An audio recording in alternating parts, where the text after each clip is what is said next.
மற்றும் செய்திகளுக்காக தமிழ்நாட்டில் இருந்து முருகன். அனைவருக்கும் வணக்கம். என்ன சொல்கிறதுன்னு தெரில. தமிழில் ரொம்ப ஃபார்மலாக பேசலாம் எனக்கு வராது. முதல்ல நன்றி தான் சொல்லணும் கடவுளுக்கு. பாக்யராஜ் சார் கூட, சதீஷ் சார் கூட இப்படி ஒரு ஸ்டேஜ் ஷேர் பண்ணிக்கிறதுக்கு ஒரு வாய்ப்பு கொடுத்ததுக்கு Santosh sir, thank you so much for trusting me in this. இன்று என் தாய்க்கு என் முதல் வணக்கம். இங்கே வந்திருக்கும் அனைத்து ஊடக நண்பர்களுக்கும் என்னோட முதல் வணக்கம். ஜஸ்டிஸ் ஃபார் ஜின்னி இதில் ஜேஜேன்னு போட்டதுனால எனக்கு அவங்களாம் வந்துருச்சு. மரியாதைக்குரிய பத்திரிகை மற்றும் அனைத்து ஊடக நண்பர்களுக்கும் என்னுடைய பணிவான வணக்கம் தெரிவிச்சுக்கிறேன். அதே மாதிரி முன்னால் உட்காந்துருக்க வாழ்த்து வந்திருக்கும் அனைத்து நண்பர்களுக்கும் என்னுடைய வணக்கத்தை தெரிவிச்சுக்கிறேன்.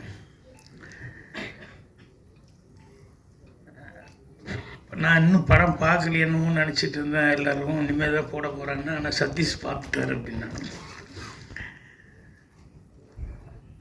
சதீஷ் அவர் நடிகர், இயக்குனர், தயாரிப்பாளர். அவர் சமீபத்தில் பண்ண படம் வந்து ஹிந்தி கூட நானும் எதிர்பார்த்துருக்கிறேன்.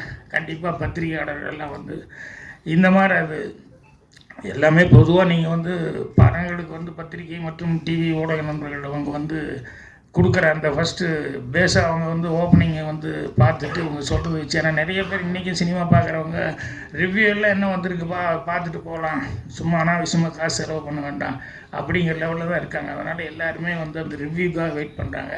ஸோ உங்களுடைய ரிவ்யூங்கிறது வந்து இந்த மாதிரி சின்ன படங்களுக்கு, நல்ல படங்களுக்கு கண்டிப்பாக ஒத்துழைப்பு கொடுக்குற அளவுக்கு இருக்கணும். அதை நீங்கள் செய்வீங்க அப்படின்னு சொல்லிட்டு நான் நம்புகிறேன். ஸோ இந்த டீமுக்கு எல்லாத்துக்குமே வந்து அட்வான்ஸாக என்னுடைய வாழ்த்துக்களை தெரிவிச்சுக்கிறேன். சதீஷ் படம் எப்படி ஹிந்திக்கு போச்சு, அதே மாதிரி வந்து இவருடைய படமும் இந்த படமும் வந்து ஜஸ்டிஸ் ஃபார் ஜென்னியும் வந்து கண்டிப்பாக அடுத்த லாங்குவேஜ்லாம் இப்போவே பை லாங்குவேஜ்லாம் எடுத்துக்க எனக்கு தெரியாது, நான் தமிழ் தான் அப்படின்னு. அப்புறம் என்னடா ஒரே கேரளா வடையாக இருக்குது, எல்லாருமே மலையாளத்துக்கு கொஞ்சம் பேசுகிறவங்களாம் நிறைய பேர் இருக்காங்க அப்படின்னு சொல்லி அப்புறம் கேட்டால் ஒருத்தர் பேசும்போது தான் தெரிஞ்சது பை லாங்குவேஜில் தான் பண்ணியிருக்காங்க, தமிழன் மலையாளம் அப்படின்னு சொல்லி. ஸோ அதனால் அடுத்தது வந்து அடுத்த லாங்குவேஜுக்கெல்லாம் கூட இந்த படம் வந்து ரீமேக் ஆகி சக்ஸஸ்ஃபுல்லாக போகணும் அப்படின்னு சொல்லி என்னுடைய வாழ்த்துக்கள் தெரிவிச்சுக்கிறேன். நன்றி. இத்துடன் இன்றைய செய்திகள் நிறைவடைகின்றன. மேலும் பல ஆன்மீக செய்திகளை தெரிந்து கொள்ள தேசம் டிவி மலேசியா யூடியூப், டிக்டாக் மற்றும் இதர சமூக வலைத்தளங்களை பின்தொடருங்கள். உங்களிடமிருந்து விடைபெறுவது நான் உங்கள் ரேவதிகளாளன். மக்களோடு தேசம், தேசத்தோடு மக்கள். நன்றி, வணக்கம். ஒரு வீட்டுக்கு ஒரு பட்டதாரி எனும் நிலை போய் ஒரு வீட்டுக்கு பல மருத்துவர்களை உருவாக்கும் நடவடிக்கையில் இறங்கியுள்ளது எய்ம்ஸ் பல்கலைக்கழகம்.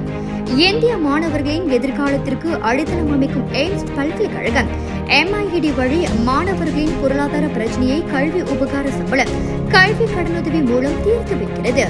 எய்ம்ஸ் பல்கலைக்கழகம் தரத்தில் உயர்ந்தது, போதனைகள் சிறந்தது, மாணவர்களுக்கு நிலையானது.